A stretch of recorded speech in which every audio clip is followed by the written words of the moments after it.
All right, let's kick it off. Hello, everyone, and thank you for joining us today. I'm Janelle Rainey. I head up product marketing here at Zoom, and I'll be moderating today's event. Just a few housekeeping items. Please go ahead and add your questions to the Q&A panel. We'll try to get to as many questions as possible.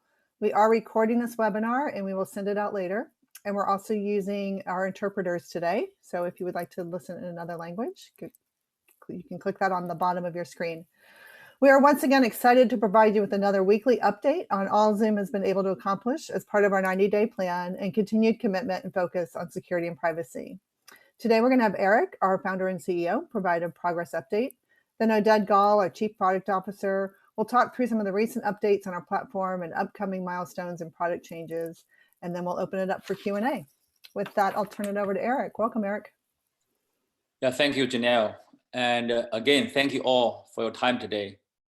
And I wanted to begin today's webinar by acknowledging current events going on in the world. In addition to the incredible struggles brought by COVID, I know that the Black community in the United States has also experienced shocking and senseless loss on top of that.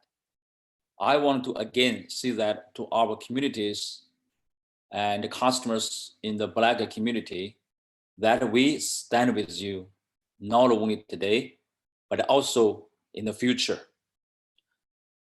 Our leadership team, including our new Chief Diversity Officer, Damien Hooper Campbell, who started Monday, is making it a priority to engage and act as an organization to make a difference. We will also assess how best to philanthropically contribute to support some of the external partners who are on the front lines tracking social and racial justice. The intention of this webinar is to focus on the progress of our 90-day security program, but I did want to acknowledge that important matter first and foremost. Now, I want to clarify some points around our encryption. With the global rollout of Zoom 5.0 on May 30, all users, free and paid, have AES 256-bit GCM encryption, and I'll speak more to 5.0 shortly. Also, I wanted to clarify that Zoom employees, Zoom does not monitor meeting content. We do not have backdoors where participants, including Zoom employees or law enforcement, can enter meetings without being visible to others. None of this will change. We are also working on rolling out an end-to-end encryption offering, and on May 22, we published a detailed draft cryptographic design for peer review and feedback. While we are very early in this planning process, we do have some initial thoughts on how we will offer this type of encryption.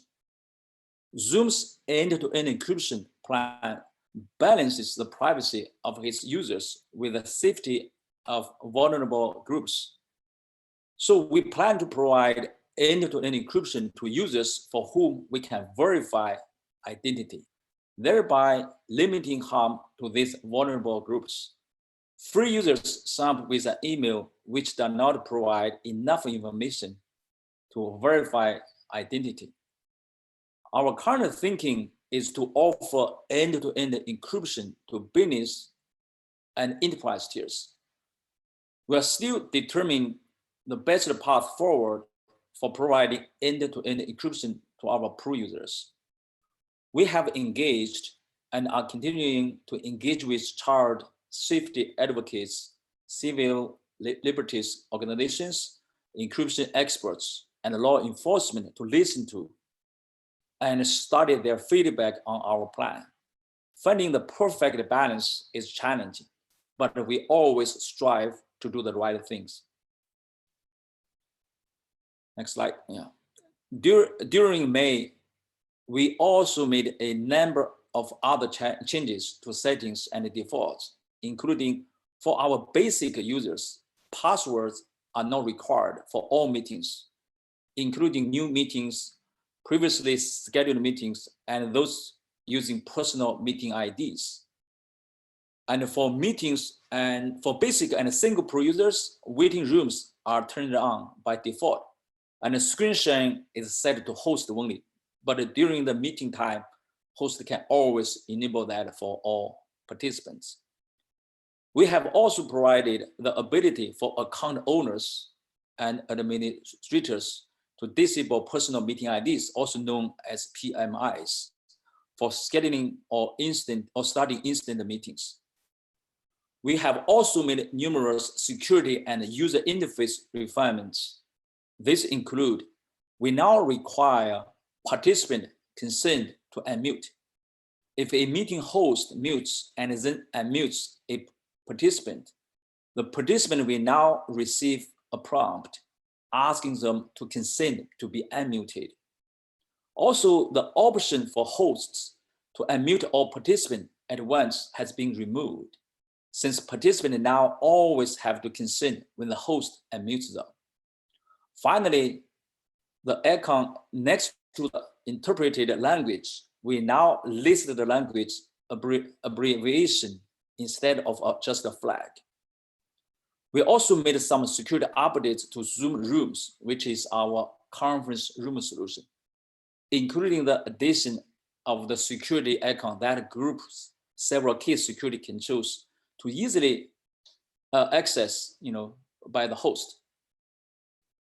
The ability to assign a new host when the current host leaves the meeting, the introduction of an option to only allow hosts to unmute a participant, and the related addition of a dialogue prompt for users to consent to being unmuted by a host.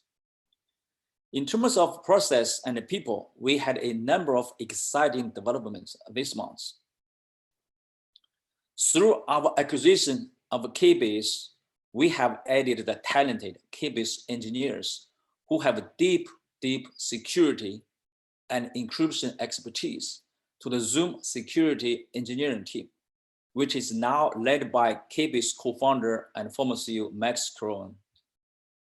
We also disclosed we will be opening R&D centers in Phoenix and Pittsburgh, and we will immediately begin recruiting software engineer talents in those two locations to help support our continued growth.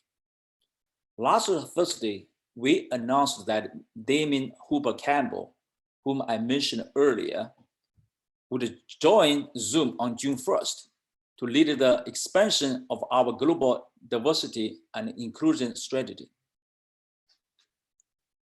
We also announced in May that Vachami Sankalingram will join us on June 12th as the President of Engineering and Product. Finally, earlier this month, we also appointed Lieutenant General H.R. McMaster to our board of directors, and Josh Kelmer joined our team to lead our government relations and public policy efforts. I will now turn to Zoom 5.0. As I mentioned earlier, our system-wide enablement of GCM on May 30 resulted in all clients requiring an upgrade to Zoom 5.0 at that time. Now that the process is complete, I wanted to take a minute to highlight some of the great security features that all users have access to. Some examples include our security icon, which provides hosts instant access to important security controls in meetings, including the ability to log meetings and enable meeting rooms, as well as the option to manage participants' ability to share their screen, participants in chat, and rename or unmute themselves.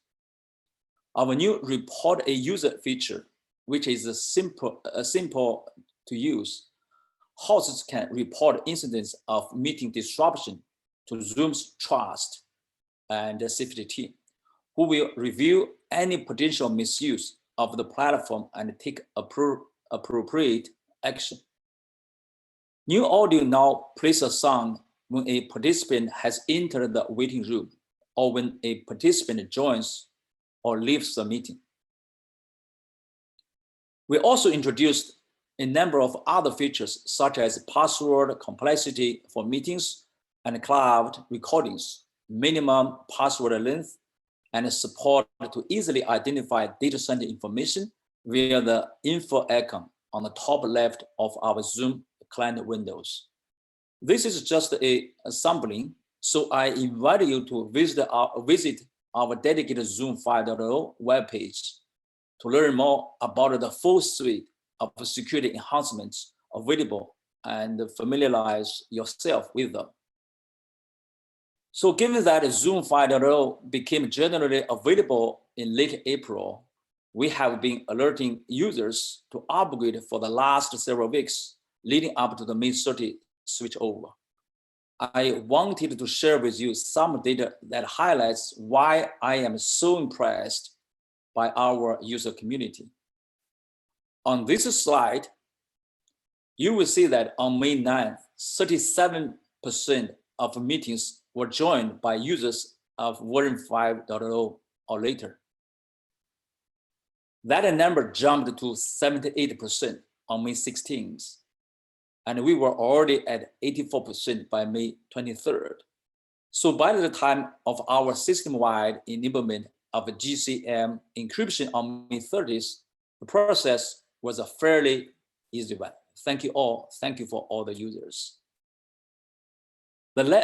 This level of proactivity is truly fantastic too. And I thank you all for helping to make the transition to Zoom 5.0 with GCM encryption incredibly smooth.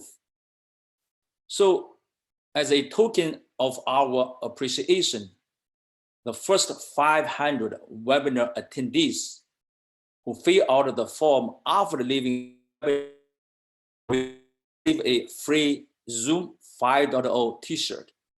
So all you have to do is fill in your information. With that, let me turn over to our Chief Product Officer, Oded Gale. Oded? Great, thank you, Eric. I'll now talk through some recent updates. Yesterday, we implemented a number of updates. This includes account owners and admins can now enable or disable a setting to save screen sharing and whiteboard annotations. This setting is enabled by default. It is available at the account, group, and user level and can be locked at the account or group level. We also rolled out some changes to the Zoom chat. We enabled public channels, admins, and members to add external users. When adding new members in a channel, you can now view and edit privacy settings, including whether or not they can see the chat history. And I'm happy to report that we have re-enabled Giphy. It requires the latest version 5.05. Looking ahead, we have a number of other changes in the pipeline, including enabling admins to manage virtual backgrounds, enabling hosts to delete in-meeting and webinar chat or Q&A questions and comments. We're bringing back unmute all option, which we will develop while keeping privacy design top of mind. We're adding more waiting room enhancements. Paid accounts will require to use passwords and/or waiting rooms for all their meetings. We're providing additional controls over data residency at rest. And finally, we'll continue to implement our end-to-end encryption design phases. As Eric noted earlier, on Friday, May 22nd, we released our draft design. As next step, we are in the process of hosting discussions with cryptographic experts, nonprofits, advocacy groups, customers, and others to share more details and solicit feedback to the final design. Once we have assessed this feedback for integration into final design, we will announce our engineering milestones and goals for deploying the end-to-end encryption offering for Zoom users. With that, I'll turn it back to Janelle. Great, thank you, Oded. We're about to jump into the Q&A, and I'd like to welcome back Brendan Idelson, Zoom's Chief Technology Officer, Lynn Holland, our Deputy General Counsel, Chief Compliance and Ethics Officer, Max Krohn, Head of Security Engineering, and Leah Kistner, a Security and Privacy Expert consulting on Zoom. Welcome, everyone. All right, lots of great questions rolling in here. So let's just jump right in. Oded, maybe you can answer, why are you adding an option to manage a virtual background? Yes, we've heard from some customers, organizations, that would like to make sure that they have some control over what type of background is being shared or displayed by the users. And that's why we're adding that capability, so that admins can pre-upload those images ahead of time and allow the users to choose from a set of predefined backgrounds. Great. It's a great way to just keep everybody on brand, right? And Right. everybody safe. Michael's asking, are there plans to add multi-factor authentication? Yes, we do have a plan for that, and we'll add it as we kind of go along with the different security features that we're adding to the product. Yeah, so just to add on to what Oded said, most of our enterprise customers already enabled SSO, like use the vendor from Okta, like Zoom, right? We always use the two-factor authentication. I think just for free and single users, and we are also working on that too. Excellent. For the 5.0 update, where can I see that it's been updated? If you're in the meeting, it's updated. But you can also look up in your top left corner, and there's a little green shield with a check mark in it, and that will tell you that you are using the enhanced encryption protocol. Yeah, Leah, that's a great answer. If you are still in the old version, the ECB version, prior to 5.0, you really cannot in this meeting. So let's see, are there any plans to broaden Zoom's capability to service events like career fairs or conferences? Eric, do you want to talk to that, or Oded? Yeah, I think a lot of users already use our product for those types of events. And we are looking for feedback to get more and more features that are specific to those types of events. And in addition, we are partnering with some of the vendors who provide the overall end-to-end experience to support those types of events. So basically multiple phases, but we're part of that type of use case, and we want to support that. Great. And speaking about large events, what are some of the best practices for hosting large public meetings? Leah, do you want to take that? Sorry, did you say me or Leanne? You. Okay, sorry. Please, for a large public meeting, use a webinar. When you take your invite to your meeting and put it on the internet and share it with a large number of people, you're inviting all of those people in.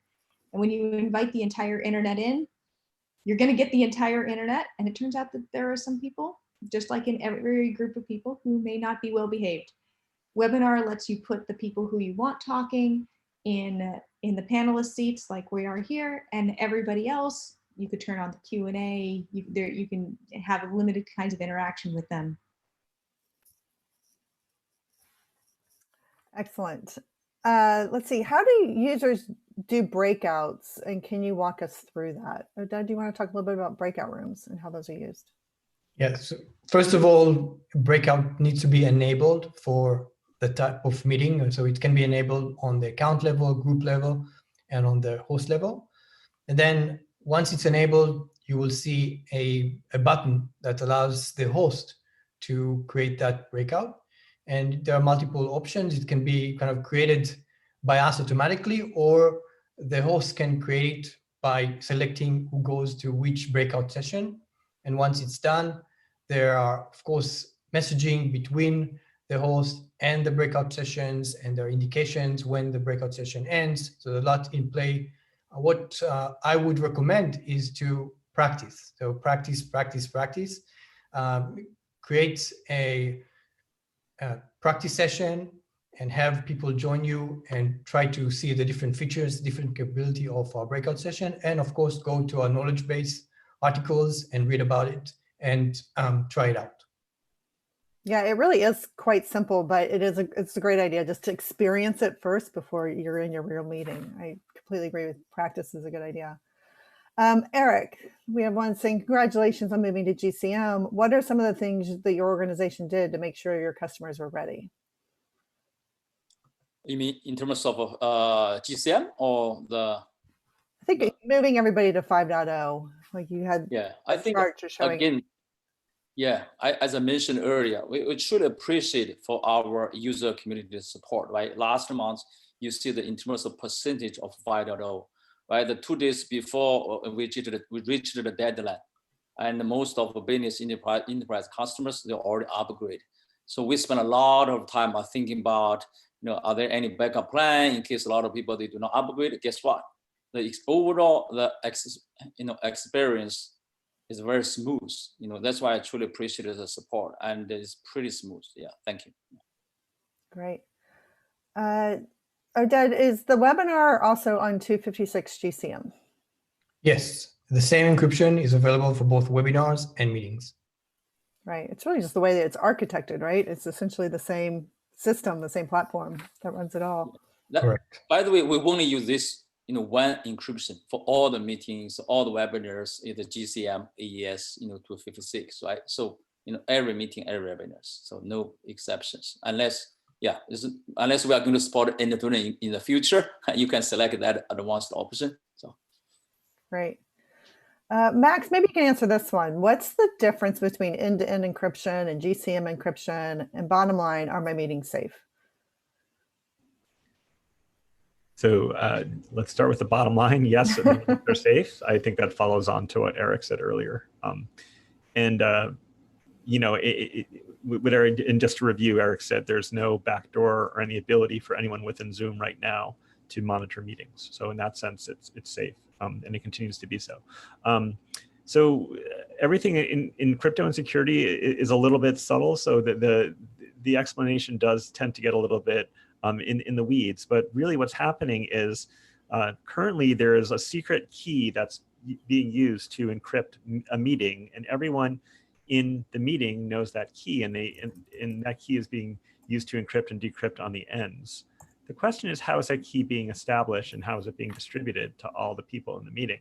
And that's kind of where you have to start building more end-to-end encryption technology on top of what's already there. And so to really kind of dot every I and cross every T here, what you really need to do is to have someone who's in the meeting generate the key and then use public key technology to distribute it to the other people who are allowed to be in that meeting. And then you get to the question of, how do you know if someone's allowed to be in the meeting or not? What's the notion of identity? So this stuff starts to get really complicated. And we cover all these topics in the paper, but really what we're talking about is just higher levels of security on top of what's already there. And the AES GCM layer that's already there is a building block upon which we're building multiple security different kind of capabilities on top of that. So what's currently there isn't going to change. We're just going to make the parts leading up to it better. Great. And there was just a comment on here of regarding the update, where is 5.0.5? That's actually the client that was released last night. So if you go and check for your update, you'll be on 5.0.5. And Oded, you covered some of those new features that were in there, including another question in here of what is Giphy? Can you talk about that? Yeah, this Giphy is basically the service that provides a set of animations that you can share inside your chat. And we've kind of disabled it and re-enabled it, making sure that the privacy of our users is protected. Great. I love that feature. It's a great way to answer somebody with just an icon. It's fun.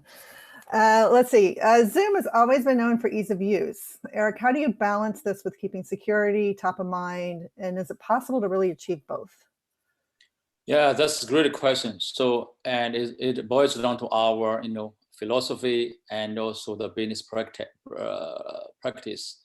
That's why we really double down on our privacy security team and also have an internal process whenever there's a conflict between privacy security versus usability. We always solicit feedback. You know, we are no single person will make that decision.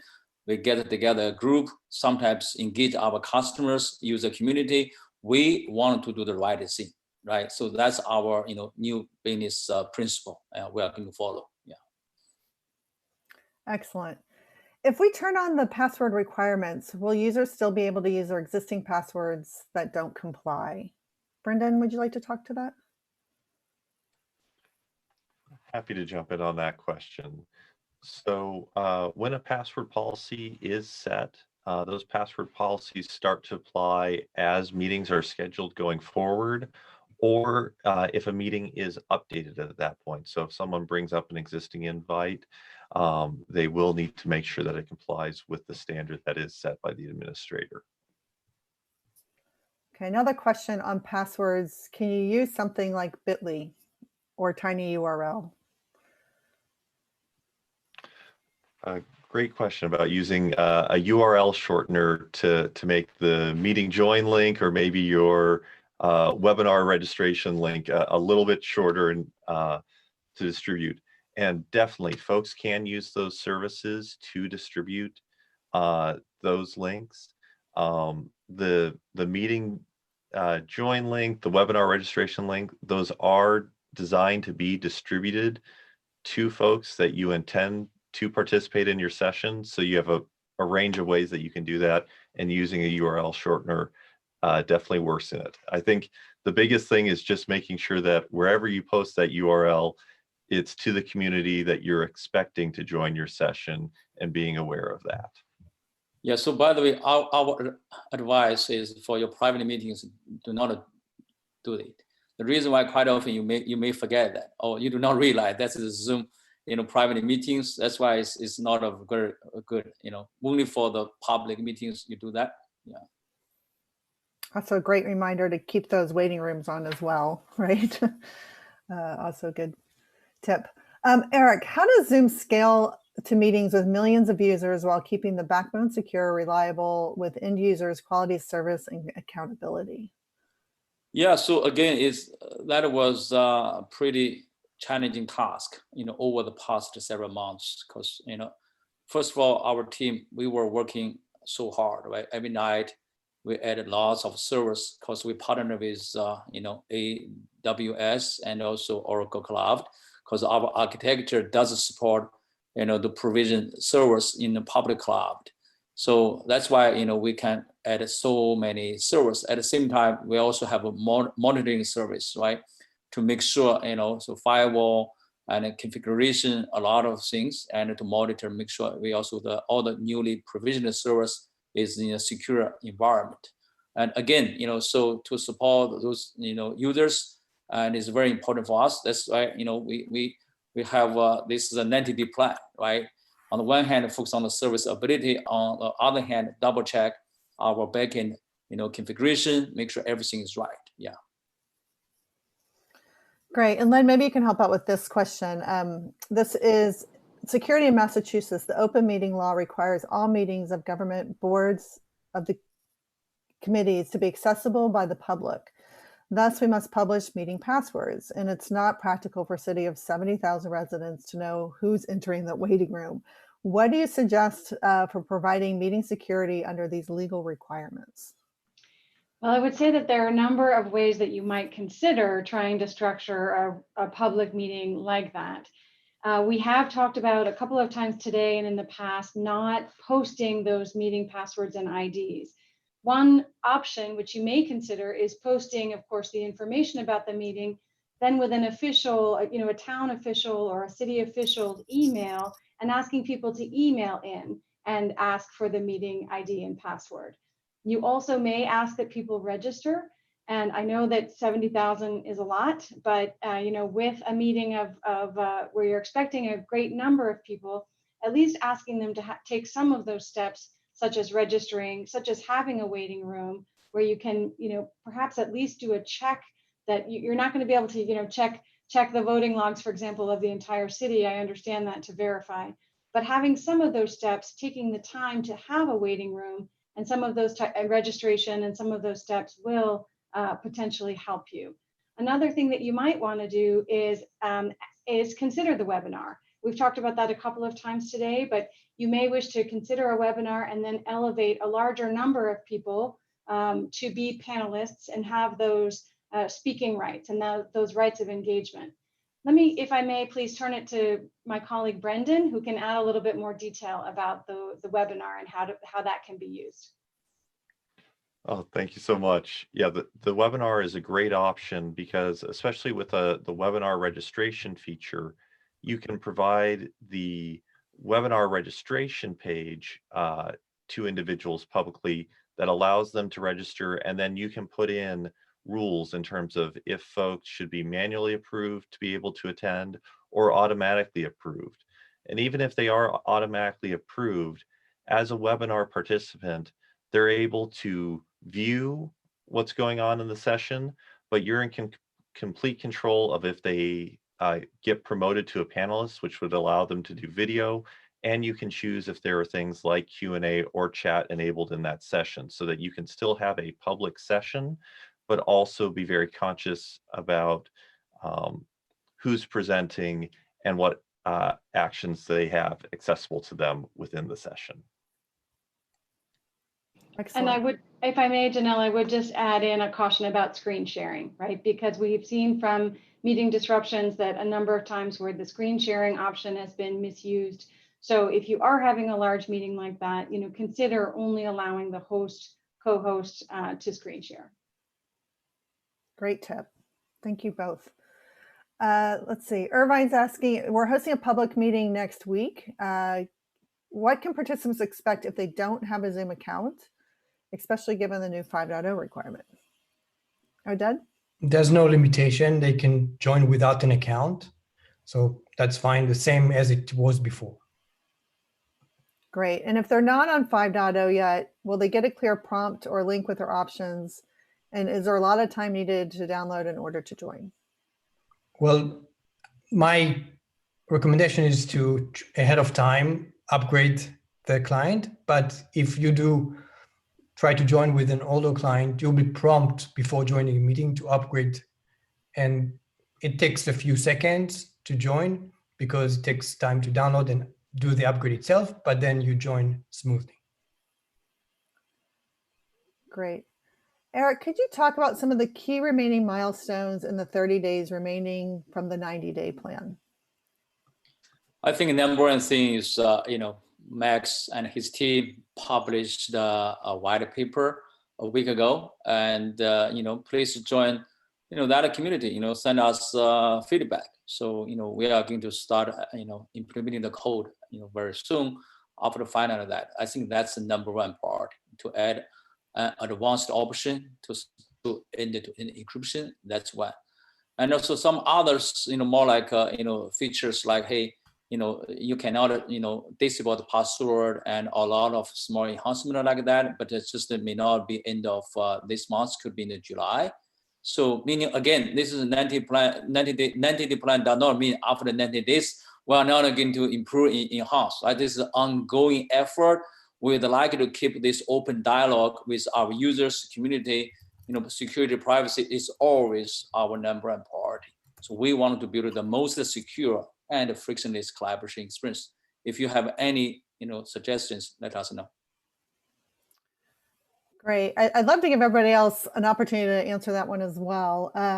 First, Ian had asked where the paper is located. It is on GitHub, and I'm sure our behind the scenes helpers can put a link in the chat for you on that. Lynn or Brendan, anything else like in the last 30 days that you're really hoping that gets achieved?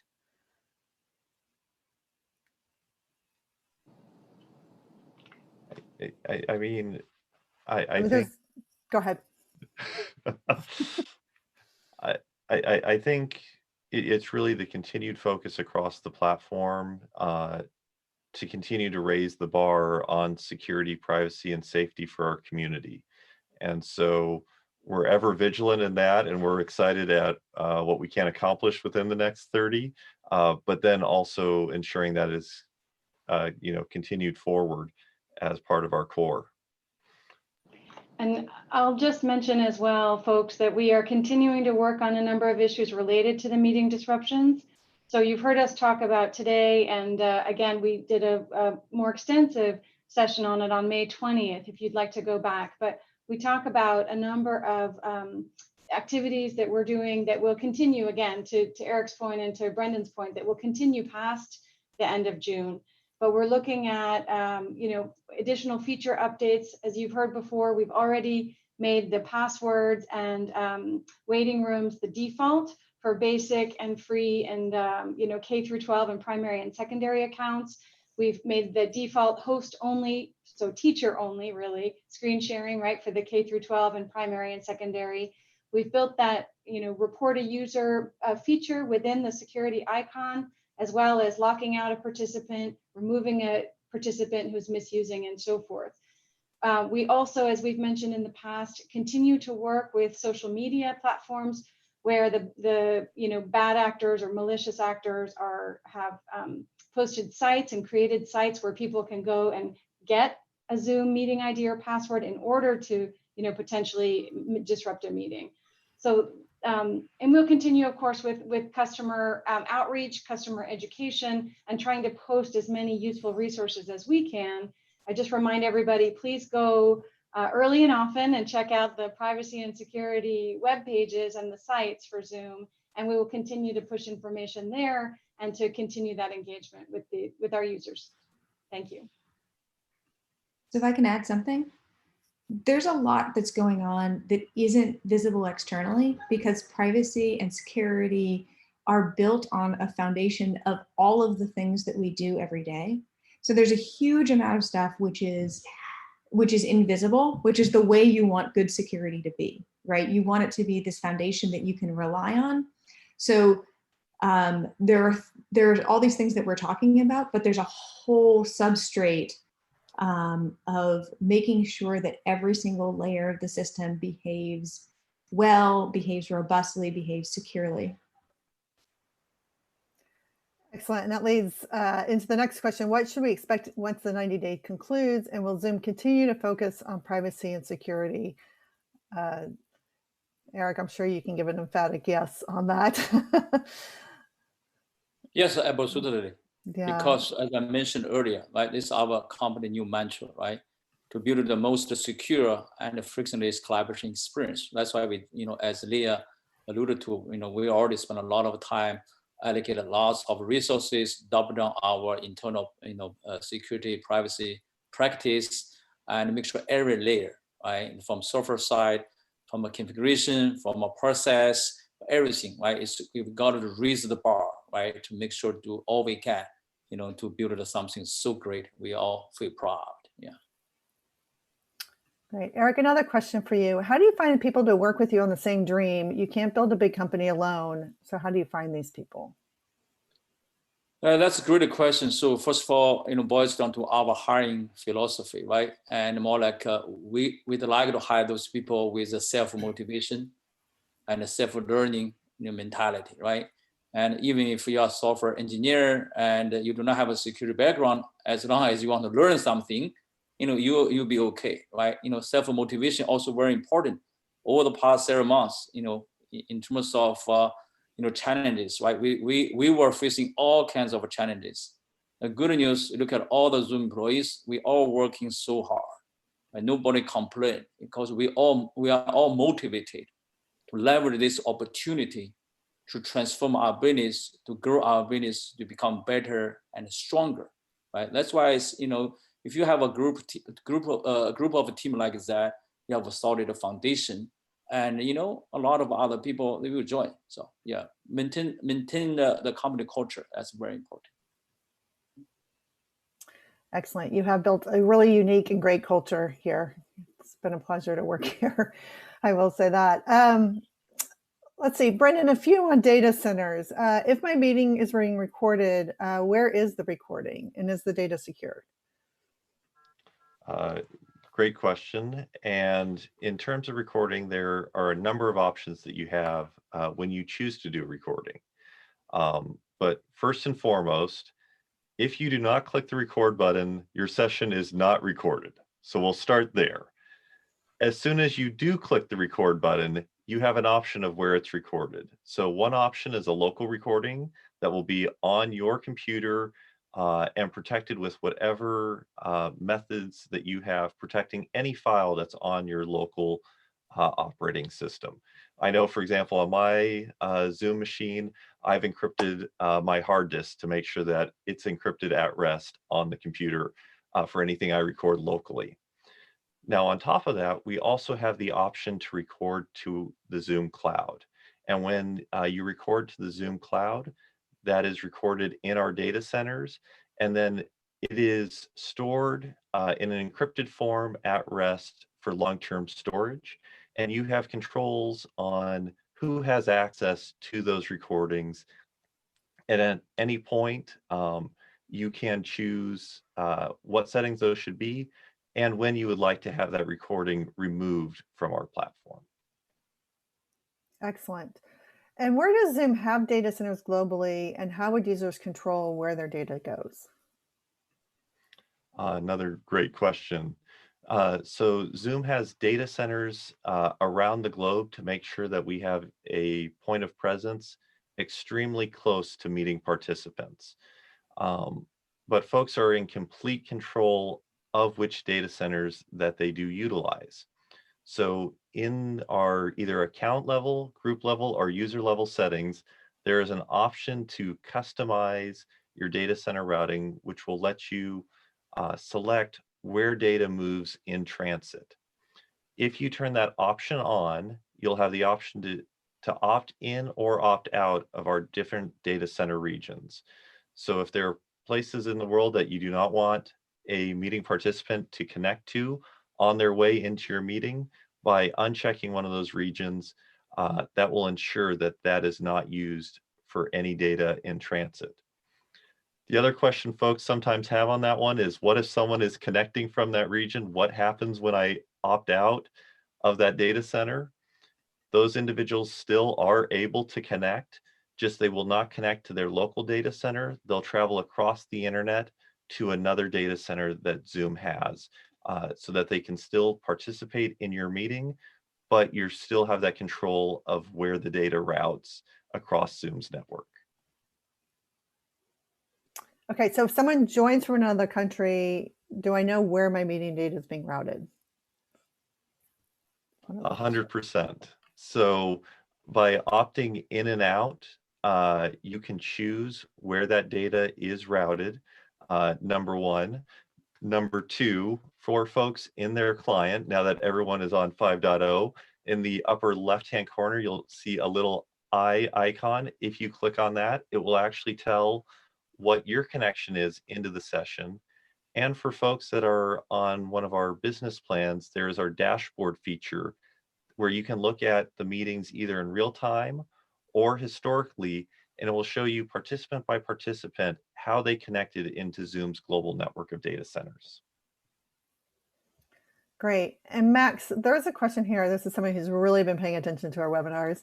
They're asking if you can explain the third phase of what a transparency tree is and how that helps clients. So maybe you could really quick just go over 1, 2, and 3 phases and then dive in a little bit more on phase 3. Sure. And we can start by saying we 4 already phases. have maybe a phase, whatever, I don't want to call it phase 0, but like phase 0.9 in place with AES GCM, as we already spoke about. So in phase 1, we're doing key creation and end-to-end key distribution by using public key cryptography on the clients. In phase 2, we're going to think a little bit harder about identity, and everyone has a public key after phase 1, but what does that public key mean? What is it actually bound to? And in phase 2, we're hoping to get integrations with SSOs like Okta to have a third party be able to bind what it means, what your identity actually is and how that binds to your public key. So therefore, at phase 2, if you're on an SSO, you don't need to take Zoom's word for who you are, and you have your identity provider or some third party outside of Zoom saying who you are and that you actually have the public key that your client is exposing to your meeting as part of the cryptographic key exchange. So that's in phase 2. In phase 3, we're trying to build something called a transparency tree on top of that. And this is a technique that's been in production at Keybase, our prior company, for about 5 years. And there are other manifestations of it out there in the world today. One is Google's certificate transparency and key transparency programs. And I know Mozilla has a program called binary transparency. And what these systems all have in common is the guarantee that everyone's getting exactly the same answer. And you can imagine an attack that might be possible without such a data structure, where if a bad guy got access to some element of Zoom's infrastructure, what they could do is they could inject a bad public key into the meeting. So now they're able to get access into the meeting under that bad public key. What a transparency tree does is it requires the fact that everyone gets the same exact key. And if there's a break-in, such as the one I just described, it leaves an indelible trace. And so therefore, it's able to be detected after the fact in an audit. And this is really considered best practice amongst the people who think a lot about this for how to make sure that the server is not able to perform subtle attacks called equivocation attacks, where it's able to say one thing to one person, another person to another one, which can cause security vulnerabilities. So that's what the transparency tree is. It takes, we don't want the rollout of the earlier phases to be based upon it, because it takes a fair amount of planning to make sure you get it right. Unlike other things that happen in a lot of other settings, the transparency tree really depends upon these append-only data structures. And so once something's published into the tree, the notion is that it never can be erased. And so we want to make sure, because we're setting up these immutable data structures, that we don't want to change them because we made a mistake. So I think that's the kind of thing we have to think pretty hard about before we commit to shipping it, but that's why we put it into a later phase. And we feel like that's about the more or less the kind of the highest level of security we can think makes sense in a practical setting such as this one. The other thing I will mention about the transparency tree is that it takes a very multi-device view from the very beginning. And I know a lot of widely deployed end-to-end consumer-grade encryption systems such as WhatsApp and Signal have not historically had the best multi-device support. And one thing that we thought a lot about in this proposal and what we intend to build is native and native multi-device support. So if you Zoom at home, if you Zoom at work, if you have a phone, that's all considered you. It's not like, the people you talk to, you don't have to think of those as three different people. So that's a really important feature that we want to get right from the beginning. That's also, a part of phase 2 and phase 3 as we go forward. So just to add on to that, one of the transparency trees are super awesome, and we should use lots of them. But one of the things that makes a transparency tree really amazing is it's a way to layer security onto a system in a way that is super invisible and super strong. So it's not that we don't actually have the ability, and users don't have the ability to detect these attacks, which are very, like any sort of really rare subtle attack like that in earlier phases. What number 3 does is it lets us make those protections really transparent to people, which is the way we want security to be. We want things to be very highly secure and very usable. So if you go look at the paper, there are protections against these attacks built into earlier phases. I will not claim the UI around them as good. There's a reason why we're adding these really super advanced cryptographic concepts in there in phase 3. But we have that, but we do have that protection starting earlier. Excellent. I love the ease of use, the transparency, and the security all together. Excellent. Hey, Janelle, if there's time for one more thing, I might add. Sure. What Leah just said. We have 10 more minutes. We're good. It's also, what's so interesting about this is, Eric's mentioned many times that we tend to be transparent. It's in the name transparency tree.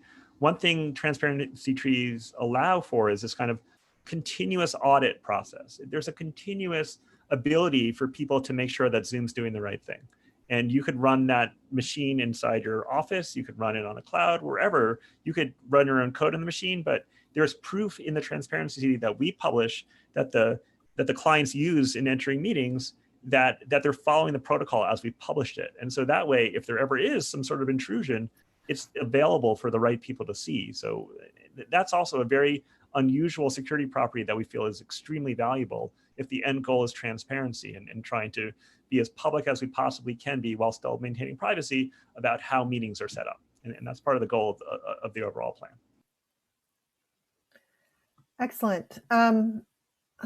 Len, maybe you can answer this one. If you're recording a meeting or webinar, does the consent automatically pop up, and do you have to say that you're recording prior to the meeting or webinar? So we do actually have a pop-up in meeting or webinar if the host or someone in the meeting who has that authority starts to record. First of all, again, you will see that red button up at the top. As we have here today, we've got a red button that is lit, is illuminated. It says recording, but you will also receive that pop-up that says this meeting is being recorded, and then you push a button if you'd like to remain in that meeting and agree to that meeting being recorded, including your participation, of course. You can hit that remain in the meeting, continue in the meeting button. There also is now a verbal prompt. So you will also hear a voice saying that this meeting is being recorded, so that, again, you have that both of those messages to you in addition to the recording light itself. Great. Bill is, Eric, this is for you and me. Let's see. Bill, now that security enhancements have been implemented, what is Zoom doing to ensure the public is aware of these improvements? I work in education, and people are still referencing old stories from March. Janelle, do you want to start? Sure. You know, I will say bad news gets all the news, right? So that there was a lot of noise in March, but certainly I think a lot of the improvements that we have made. So everything from this webinar, the webinars that our teams put together that are run on a daily basis, our blogs, we've been communicating through emails with our customers as well. I've really been, I think, educating the public about this. And then if you're in higher ed, I do know that a lot of customers take our blogs or our videos and they make their own websites that have content maybe for their own students or their own faculty as well. I think that's always a nice thing to do for your own community. Eric, anything you would add to that?